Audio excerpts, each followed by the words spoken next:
Hi hello welcome to hash tag. నా పేరు Zakir. Phone tapping కేసులో ప్రధాన నిందితుడైన ఎస్ఐబి మాజీ ఐపీఎస్ అధికారి ప్రభాకర్ రావుకు సంబంధించిన తలుపులన్నీ మూసుకుపోయాయి. ఆయన ఇక అమెరికాలో కానీ మరొక దేశంలో కానీ లేదా చంద్రమండలంలో కానీ ఇంకెక్కడ కూడా ఉండే అవకాశాలు లేవు. ఆయనని ఇక రేపో మాపో ఎల్లుండో ఏదో ఒక శుభముహూర్తాన ఆయనను అమెరికా ప్రభుత్వం విమానం ఎక్కించి హైదరాబాద్కు పంపిస్తోంది. ఇది తాజాగా వచ్చిన వార్తా కథనం. ఇందులో ఏంటంటే ఆయన గ్రీన్ కార్డుకు అప్లై చేసుకున్నాడు. ఆ గ్రీన్ కార్డు అప్లికేషన్ని వాళ్ళు తోసిపుచ్చేశారు. అమెరికా ప్రభుత్వం తిరస్కరించింది. And more over red corner notice ఆయనపై జారీ చేసి ఉంది. ఇక్కడ నాంపల్లి కోర్టు జూన్ 20లోగా సిట్ విచారణకు హాజరు కాకపోతే ఈ ఫోన్ ట్యాపింగ్ పైన ఏర్పాటు అయిన స్పెషల్ ఇన్వెస్టిగేషన్ టీం, ఈ స్పెషల్ ఇన్వెస్టిగేషన్ టీం ముందు కనుక జూన్ 20 లోపున మీరు హాజరు కాకపోతే మీరు ప్రొక్లైమ్డ్ అఫెండర్గా మేము అనౌన్స్ చేస్తామని కూడా కోర్టు చెప్పింది. అంటే ప్రకటిత నేరస్తుడని చెప్పేస్తామని చెప్పింది. సో దీంతో జూన్ 20 లోపు అంటే ఎన్నో రోజులు లేదు, ఇంకో 25 రోజులు అనుకుందాం.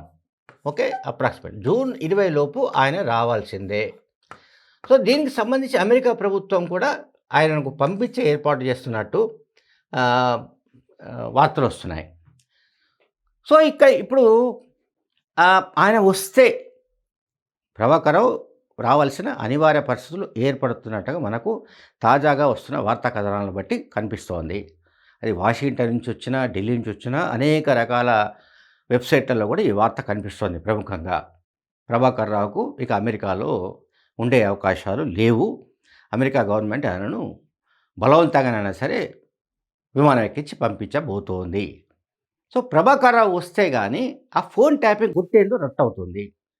అసలు ఎవరు చేయించారు, ఎవరెవరితో చేయించారు అనేది ఇదంతా రావాలి బయటికి. కానీ ఫోన్ ట్యాపింగ్ అనేది అది మామూలుగా జరగలేదనే సంగతి మనకు తెలుసు. ఎన్నిసార్లు మనం చెప్పుకున్న ఫోన్ ట్యాపింగ్ ఒక ఒడవని ముచ్చట, చెబితే రామాయణం, వింటే మహాభారతం. కేసీఆర్ అంటుంటాడు సాధారణంగా, చెప్తే రామాయణం వింటే మహాభారతం లాగా ఫోన్ ట్యాపింగ్ కథ కూడా అంతే. ఇది ముగియని కథ, ఎప్పటికీ ముగియని కథలాగానే ఉంది. ఎప్పటి వరకు ఆయన వచ్చి సిట్ ముందు హాజరై నిజాలు ఒప్పుకుంటే అప్పుడు ఆ కథకు ఫుల్ స్టాప్ పడే అవకాశం ఉంది. అప్పటిదాకా ఇది అంతులేని కథ. ప్రభాకరరావు చేసిన నేరాలు ఘోరాలు, పాల్పడిన నేరాలు ఘోరాలు 1, 2 కావు. ఈవెన్ నాకు తాజాగా అందుతున్న సమాచారం కూడా ఏంటంటే, తమ పార్టీకి సంబంధించిన అంటే బీఆర్ఎస్ అధికారంలో ఉన్నప్పుడు బీఆర్ఎస్ పార్టీకి సంబంధించిన నాయకులందరి ఫోన్లను కూడా ట్యాప్ చేశారు.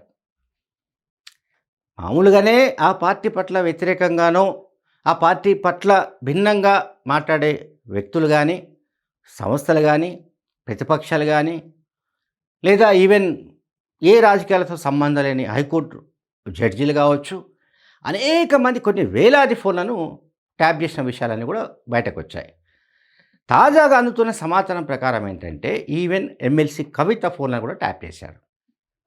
చూడండి, అంటే ఆ కుటుంబంలో ఉన్న వాళ్ళ ఫోన్లను కూడా ట్యాపింగ్ నుంచి మినహాయించలేదు. ఒక సందర్భంలో పార్టీకి సంబంధించి ఒక సీనియర్ నాయకుడు అన్నాడు నాతోటి, కేసీఆర్కు విపరీతమైన భయం, విపరీతమైన అభద్రత, విపరీతమైన అనుమానం. ఆయన ఇవన్నీ నమ్మడు, తన పక్కన నీడను కూడా నమ్మడు. సో ఈ కాంటెక్స్ట్లోనే బహుశా ఈ ఫోన్ ట్యాపింగ్ వ్యవహారాన్ని మొదలుపెట్టి ఉంటాడు. ఫోన్ ట్యాపింగ్ చేశాడు, ఓకే రైట్, కేసీఆర్ చేయించాడు అనుకుందాం. లేకుంటే కేసీఆర్ కాకుండా కేసీఆర్ తరపున మరెవరో ఈ ఫోన్ ట్యాపింగ్ మొత్తాన్ని ఆపరేట్ చేశారు అనుకుందాం.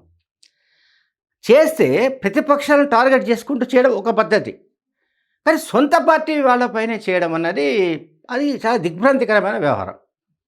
సొంత పార్టీకి సంబంధించిన ఎంపీలు, ఎమ్మెల్యేలు, మంత్రులు ఎవరిని వదలకుండా వాళ్ళు ట్యాప్ చేశారంటే ఆ పార్టీకి సంబంధించిన నాయకత్వం, అది ఆ పార్టీ నాయకత్వం ఎంత బలహీనంగా ఉందో, లేకుంటే ఎంత డొల్లగా ఉందో మనకు అర్థమవుతోంది.